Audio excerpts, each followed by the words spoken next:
الحمد لله رب العالمين حمد الشاكرين والصلاة والسلام على خير البرية محمد وآله الطيبين الطاهرين أما بعد সম্মানিত দর্শকবৃন্দ, আরএস মিডিয়ার পক্ষ থেকে আপনাদেরকে জানাচ্ছি পবিত্র রমজান মুবারকের শুভেচ্ছা। দর্শকবৃন্দ, মহিমান্বিত পবিত্র রমজান মুবারক আমাদের কাছ থেকে ধীরে ধীরে বিদায় নিয়ে যাচ্ছে। আল্লাহর বান্দারা পাপের কলঙ্ক থেকে মুক্ত হোক, তার করুণার বারিধারায় সিক্ত হোক, হৃদয়ের ব্যাকুলতা নিয়ে রহমতের সাগরে অবহমান করুক, সর্বশেষ আল্লাহর রহমতের শীতল হায়ায় তারা সিক্ত হোক এবং জান্নাতের উঁচু স্তর অর্জন করুক, এটাই রোজার মূল উদ্দেশ্য। এক কথায় রোজা আল্লাহর ওলি এবং পবিত্র মাহবুব বান্দা হওয়ার একটি মাধ্যম। এক বছর পর আসে রমজান। এজন্য রমজান সংক্রান্ত মাসআলা মাসাইল না জানা থাকার কারণে রোজার কাঙ্ক্ষিত ফলাফল আমরা অনেকেই অর্জন করতে পারি না। তাই আজকের আমাদের আলোচনার বিষয় হচ্ছে রমজানে ডাক্তারি পরীক্ষা এবং ঔষধ ব্যবহার। ডাক্তারি পরীক্ষা কিভাবে করতে হয় এবং ঔষধ কীভাবে ব্যবহার করতে হয়, এই ব্যাপারে আপনাদের সামনে কিছু কথা উপস্থাপন করার চেষ্টা করব। ওমা তৌফিক ইল্লা বিল্লাহ। দর্শকবৃন্দ, আমরা অনেকেই রমজানে অসুস্থতায় ভুগি। এই অসুস্থতার দরুন আমাদের কখনো রক্ত টেস্ট করতে হয়, কখনো ইঞ্জেকশন দিতে হয়, কখনো স্যালাইন দিতে হয়, আরও ভিন্ন ভিন্ন কাজ আমাদের করতে হয়। তাহলে আমরা জেনে নেই কোন কাজ করলে, কোন চিকিৎসা নিলে আমাদের রোজা ভাঙবে আর কোনটা করলে আমাদের রোজা ভাঙবে না, এই সংক্রান্ত আলোচনা আপনাদের সামনে পেশ করব। প্রথমত যে জিনিসের আমাদের বেশি প্রয়োজন পড়ে তার মধ্য থেকে একটি হচ্ছে ইনজেকশন।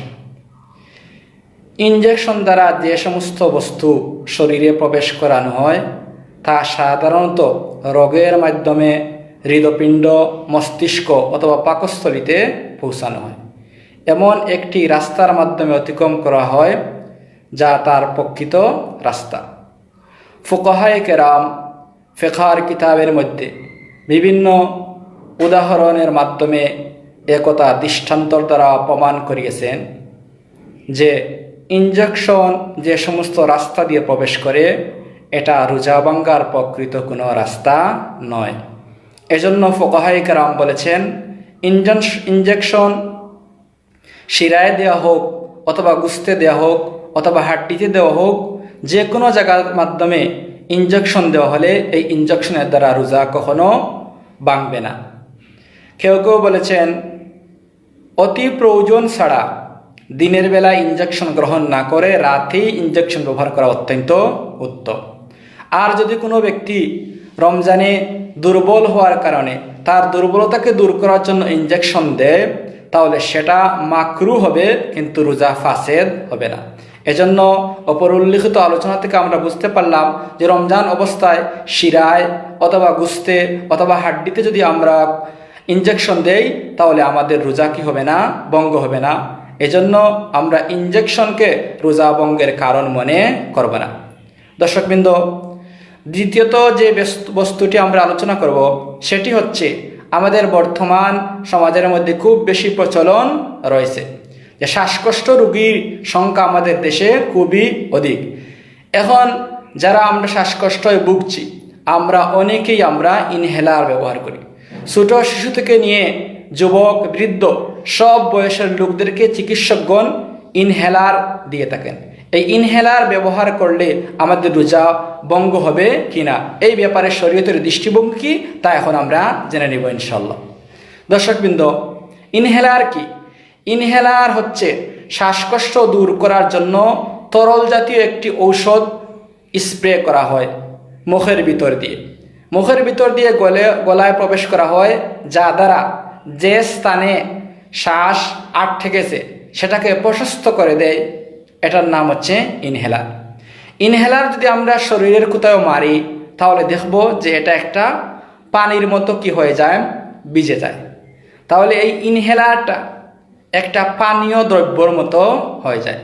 এজন্য ফুকাহায়ে কেরাম বলেছেন, রোজা অবস্থায় যদি কোনো ব্যক্তি ইনহেলার স্প্রে ব্যবহার করে তাহলে ওই ব্যক্তির রোজা ভঙ্গ হয়ে যাবে, অতি প্রয়োজনে হোক অথবা অতি প্রয়োজন ছাড়াই হোক।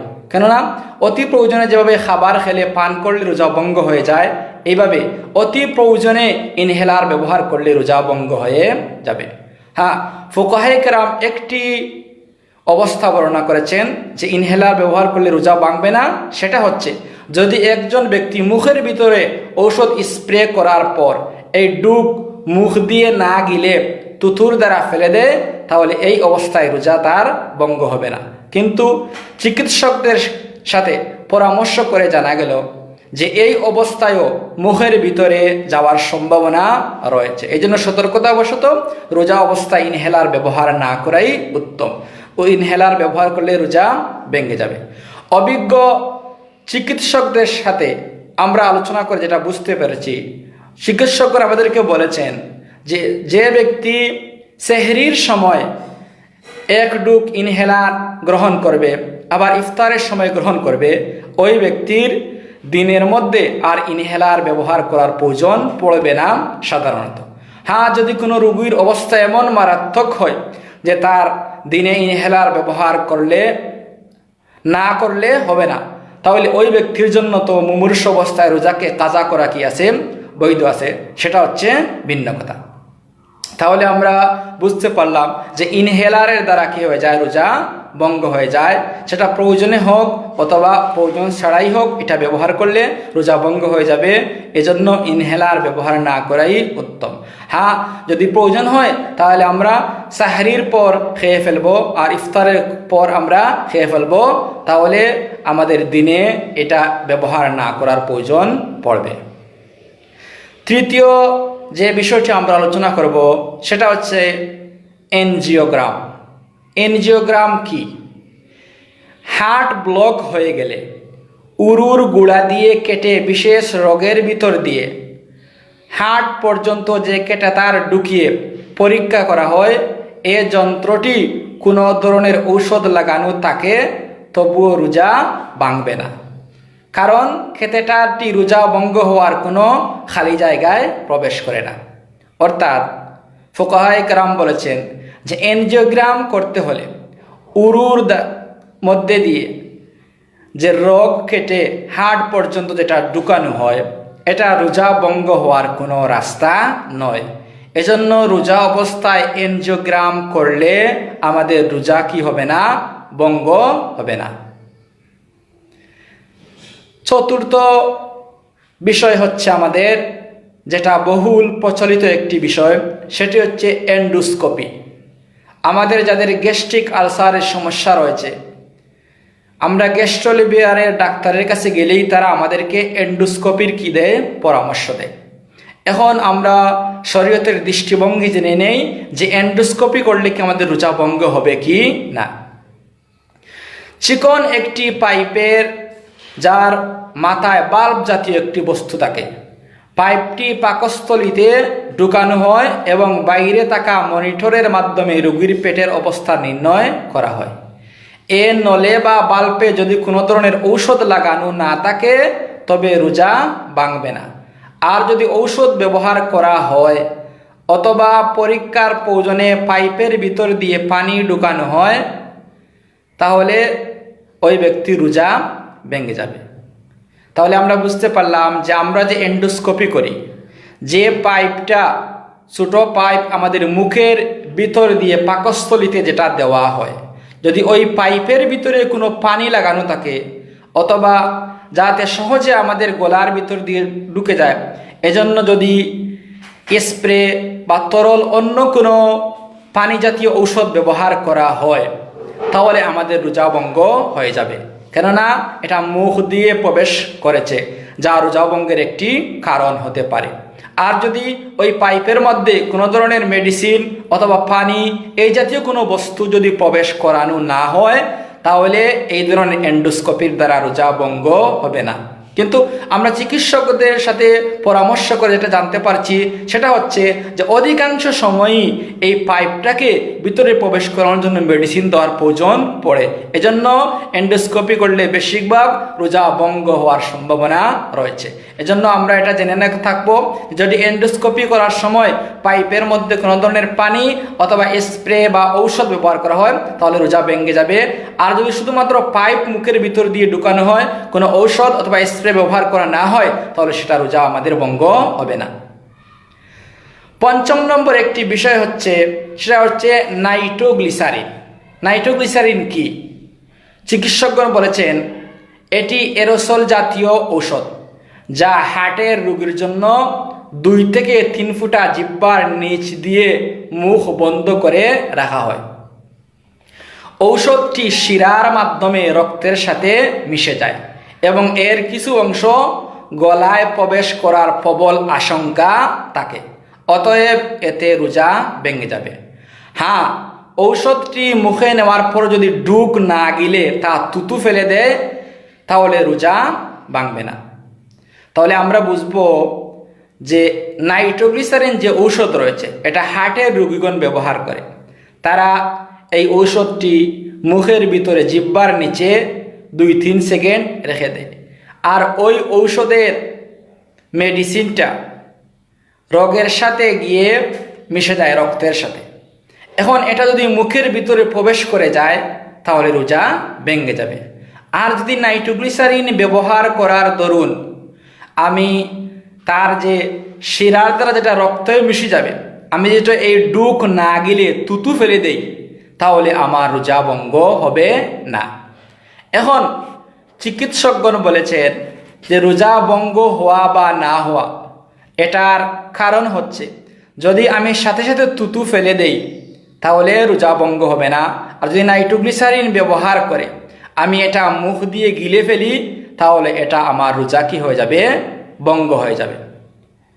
তাহলে দর্শকবৃন্দ, আমরা যেটা জানতে পেরেছি সেটা হচ্ছে যে নাইট্রোগ্লিসারিন ব্যবহারের দরুন যদি আমরা তার ডুকটা গিলে ফেলি তাহলে আমাদের রোজা ভঙ্গ হয়ে যাবে। আর ডুক যদি আমরা না গিলে তুতুর দ্বারা আমরা বাহিরে ফেলে দেই তাহলে এটা রোজা কি হবে না? ভঙ্গ হবে না। 7 নম্বর আমাদের জানার বিষয় হচ্ছে অক্সিজেন। রোজা অবস্থায় যদি কোনো মারাত্মক রোগী ঔষধ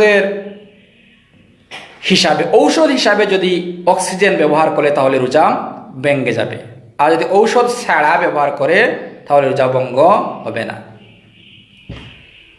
8 নম্বর একটি বিষয় হচ্ছে যেটা আমাদের খুবই প্রয়োজন পড়ে, সেটার নাম হচ্ছে স্যালাইন। আমরা জানি স্যালাইন এটা আমরা শিরার মাধ্যমে আমরা শরীরে প্রবেশ করাই। এই স্যালাইনটা যদি আমরা শিরার মাধ্যমে দেই তাহলে এটা যদি ভিতরে যায়, এটা যে কোনো ধরনের স্যালাইন হোক, গ্লুকোজ হোক বা অন্য ধরনের ভিটামিন হোক অথবা আয়রন হোক, যে কোনো ধরনের স্যালাইন হোক না কেন, এটার দ্বারা রোজা কি হবে না? ভঙ্গ হবে না। হ্যাঁ, যদি কোনো ব্যক্তি রোজা অবস্থায় তার রোজার দুর্বলতাকে দূর করার জন্য স্যালাইন দেয় তাহলে সেটা মাকরু হবে, কিন্তু রোজা ভঙ্গ হবে না। এজন্য আমরা যদি রোজা অবস্থায় স্যালাইন ব্যবহার করি তাহলে আমাদের রোজা কি হবে না? ভঙ্গ হবে না। অনেকেই মনে করেন যে স্যালাইন দিলে বা রক্ত বের করলে কি হয়ে যাবে? রোজা ভঙ্গ হবে। সেই ধারণা কি নয়, ঠিক নয়। দর্শকবৃন্দ, আরেকটি বিষয় আমাদের জানা খুবই প্রয়োজন, যেটা আমাদের খুবই প্রয়োজন পড়ে, সেটা হচ্ছে রোজা অবস্থায় রক্ত দেয়া এবং নেয়া। যেমন একজন ব্যক্তি যদি রমজানের অবস্থায় অসুস্থ হয়ে যায় তাহলে তার যদি ডায়াবেটিক্স পরীক্ষা করতে হয় বা তার অন্য কোনো জিনিস রক্তের আয়রন পরীক্ষা করতে হয় বা তার কোলেস্টেরল পরীক্ষা করতে হয় তাহলে তার রক্ত কি হতে হবে? শরীর থেকে বের করে নিতে হবে ইনজেকশনের দ্বারা। তাহলে এটার দ্বারা রোজা ভঙ্গ হবে কি না এই ব্যাপারে আমাদের জানার প্রয়োজন রয়েছে। দর্শকবৃন্দ, রোজা অবস্থায় যদি আমরা রক্ত বের করি অথবা রোজা অবস্থায় অন্য কোনো ব্লাড ব্যাংক থেকে এনে রোজাদারকে যদি আমরা রক্ত দেই তাহলে রোজা কি হবে না? ভঙ্গ হবে না। যে রোজা অবস্থায় রক্ত দেয়া এবং রক্ত নেয়া, রক্তে টেস্ট করা, এই কারণে আমাদের কি হবে না? রোজা ভঙ্গ হবে না। এজন্য আমরা জানতে পারলাম যে রোজা অবস্থায় রক্ত টেস্ট করা যাবে, রক্তর গ্রুপ জানা যাবে, ডায়াবেটিস পরীক্ষা করা যাবে এবং ডায়ালাইসিস পরীক্ষা করা যাবে। এই সমস্ত জিনিসের দ্বারা আমাদের রোজা কি হবে না, ভঙ্গ হবে না। নবম আরেকটি জিনিস আমাদের জানার বিষয় হচ্ছে যে আমরা অনেকেই আমাদের চোখে সমস্যা রয়েছে, এজন্য আমরা চোখে ড্রপ দিই। তাহলে রোজা অবস্থা যদি আমরা চোখে ড্রপ দেই তাহলে দেখি আমাদের রোজা ভঙ্গ হবে কিনা, সেটা আমাদের জানার অত্যন্ত কি রয়েছে, প্রয়োজন রয়েছে। দর্শকবৃন্দ, রোজা অবস্থা যদি আমরা চোখে ড্রপ দেই আর এই ড্রপের তিক্ততা আমার গলায় স্বাদ অনুভব হয়, তাহলে এমতা অবস্থায় আমার কি হবে না, রোজা ভঙ্গ হবে না। তাহলে আমরা বুঝতে পারলাম রোজা অবস্থায় চোখের মধ্যে ড্রপ দিলে রোজার কোনো কি হবে না, ক্ষতি হবে না। তারপর হচ্ছে ড্রপের আরেকটি জায়গা হচ্ছে নাক এবং কান। যদি কানের ভিতরে আমরা ড্রপ দেই আর সেটা যদি কোনো দিকে চলে যায় অথবা কানের ভিতরে পানি চলে যায়, তাহলে এটার দ্বারা কি হবে না, রোজা ভঙ্গ হবে না। অর্থাৎ চোখের এবং কানের হুকুম হচ্ছে একই, যে কানে এবং চোখে ড্রপ দিলে আমাদের কি হবে না, রোজা ভঙ্গ হবে না। যেভাবে চোখ দিয়ে পানি ঢুকলে রোজা ভঙ্গ হবে না, এবার কান দিয়ে পানি ঢুকলে কি হবে না, রোজা ভঙ্গ হবে না। আরেকটি বিষয় হচ্ছে সেটা হচ্ছে নাকের ড্রপ। আমরা অনেকেই যাদের আমাদের নাকের মধ্যে সমস্যা রয়েছে, নাসা এবং সর্দি এবং পলিপ, এটা দ্বারা আমরা অনেকেই কী করি, স্প্রে ব্যবহার করি। তাহলে নাকের ভিতরে আমরা রোজা অবস্থায় ড্রপ দিলে আমাদের রোজা ভঙ্গ হবে কিনা সেটা জানা আমাদের অত্যন্ত প্রয়োজনীয়।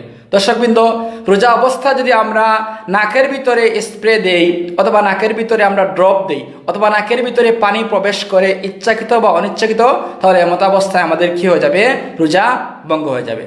তাহলে আমরা বুঝতে পারলাম যে নাক এবং নাকের হুকুম হচ্ছে ভিন্ন, যে নাক এবং মুখের হুকুম একই। অর্থাৎ নাক এবং মুখ দিয়ে কোনো স্প্রে ব্যবহার করলে রোজা ভেঙে যাবে। আর কান এবং চোখ এই দুই স্থান দিয়ে ঔষধ এবং ড্রপ ব্যবহার করলে আমাদের রোজা কি হবে না, ভঙ্গ হবে না। সম্মানিত দর্শকবৃন্দ, আল্লাহ পাক রব্বুল আলামিন আমাদেরকে কোরআন এবং হাদিস বুঝে আমল করার জন্য তৌফিক দান করুন। وآخر دعوانا الحمد لله رب العالمين. السلام عليكم ورحمة الله وبركاته.